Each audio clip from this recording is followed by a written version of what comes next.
Hi friends, welcome back to my channel. It's Belinda here from Be Making Joy, and knitting is my joy, and I've been making these videos to share that joy with you. So are we ready now to move beyond knitting rectangles? It's time to learn some shaping techniques. Shaping is done by increasing stitches, making the fabric wider, or decreasing stitches to make the fabric narrower. So first I'll show you a few different ways to increase the number of stitches on your needle, then we'll see some decreasing methods.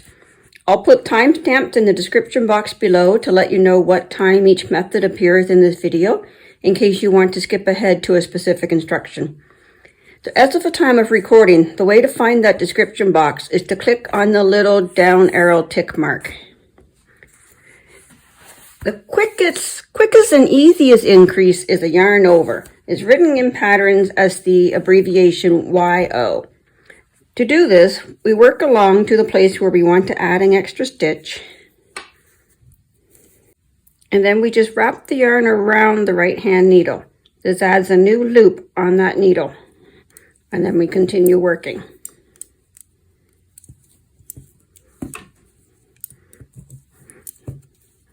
Let's do another one here. We do a yarn over by wrapping the yarn over the needle.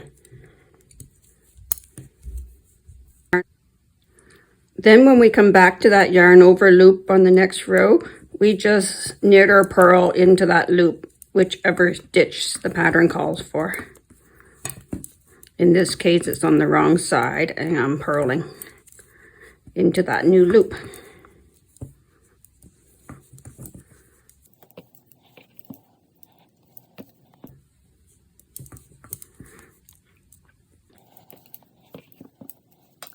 This stitch has its pros and cons in that it leaves a little hole in the fabric, which is nice if we wanted to lace the effect, but if we want a more solid fabric, a different increase will be chosen. Another easy increase is written as KFB, which means knit front and back. To do this, we will knit into the same stitch twice. Once through this front leg and then again through this back leg. So we knit a stitch as usual. Don't throw the old one off the needle. Twist your right needle over and into the back stitch. Knit another stitch. Now we have 2 stitches where we previously had 1. I'll show you that again. Okay, we knit into the front, and then we knit into the back. That's a KFB. And then I'll show you the way back. On the way back on the other side, those 2 stitches are very clearly 2 distinct stitches, so we work into each one separately. And carry on.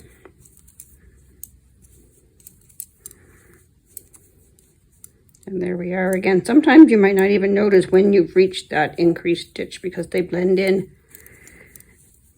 However, when you look closely, you can see that they did create a little bump where the new stitch was formed. But it is a much smoother transition than that yarn over.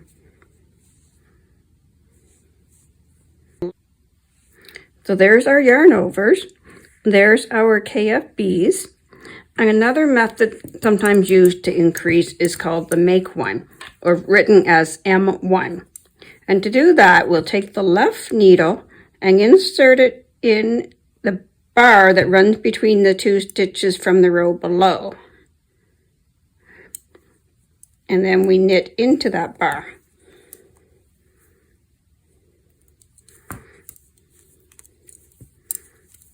I'll show you that again. The left needle picks up the bar in the row below, and then we knit into that bar.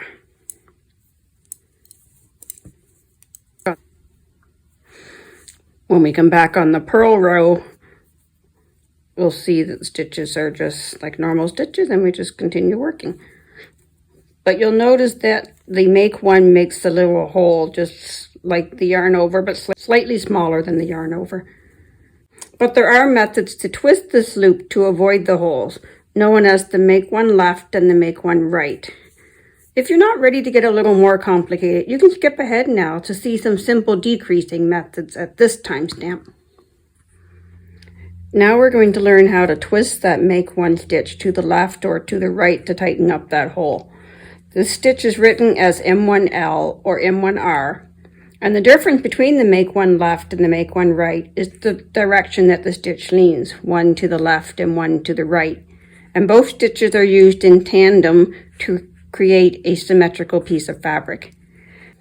There is a little ditty we can use to remember the difference between the make one left and the make one right. It goes like this. My aunt just left through the front door, but she'll be right back. So for the left leaning stitch, we're going through the front door. So we take the left needle from front to back in that bar between the two stitches on the row below.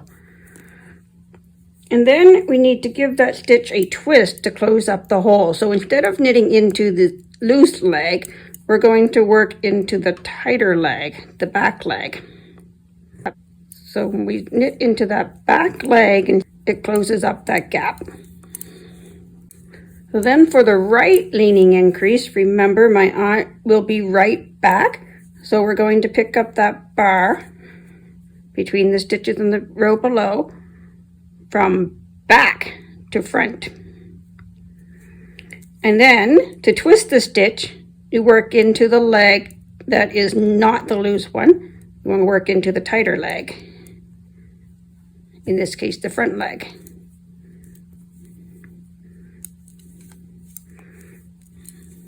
And I'll carry on a few more stitches, and then you can see how that closed right up, and we can barely see it. There it is right there.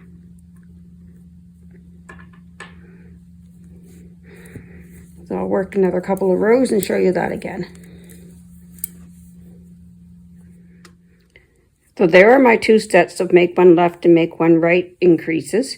The make one left, the new stitches are going off to the left, and on the make one right, the new stitches are going off to the right. So they're used together symmetrically.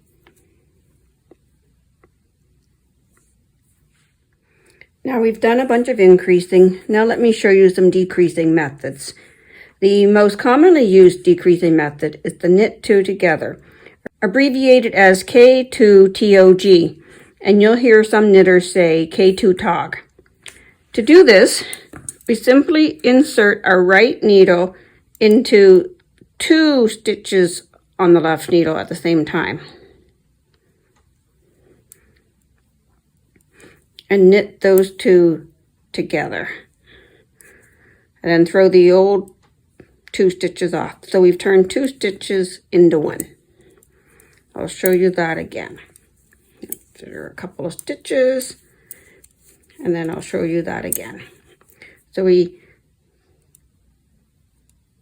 go through the front of two stitches from front to back and knit them together into one stitch and transfer them to the right needle.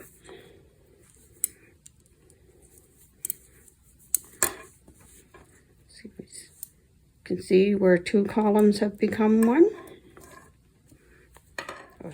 You'll notice how all of those K2 TOG stitches lean towards the right. If we need our stitches to lean towards the left, we will do what's known as an SSK. And SSK stands for slip, slip, knit. We will slip the first and second stitches individually from the left to the right, and then knit. Now we will show you. So to do that, we will slip the first and second stitches from the left needle to the right needle without working them. Slip, slip. Doing that turns those two stitches around. Now we're going to put the left needle back through those two stitches. And we're going to knit them together. And the two have become one. So We will do a couple more stitches and then I'll show you that again. So we SSK, slip, slip, and then knit them together.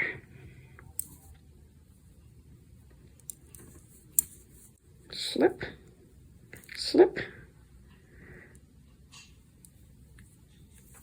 knit.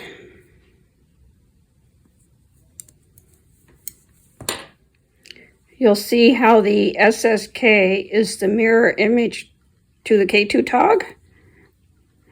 So that's why they are used often together to create a symmetrical piece of fabric. Such as in this sleeve that was knit from top to cuff.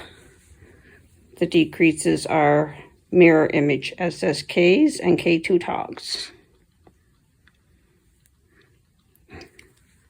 The decreases are mirror images, SSKs and K2 togs. And with SSKs, K2 togs, and yarn overs, that's pretty much all you need to know to create the nice lace work.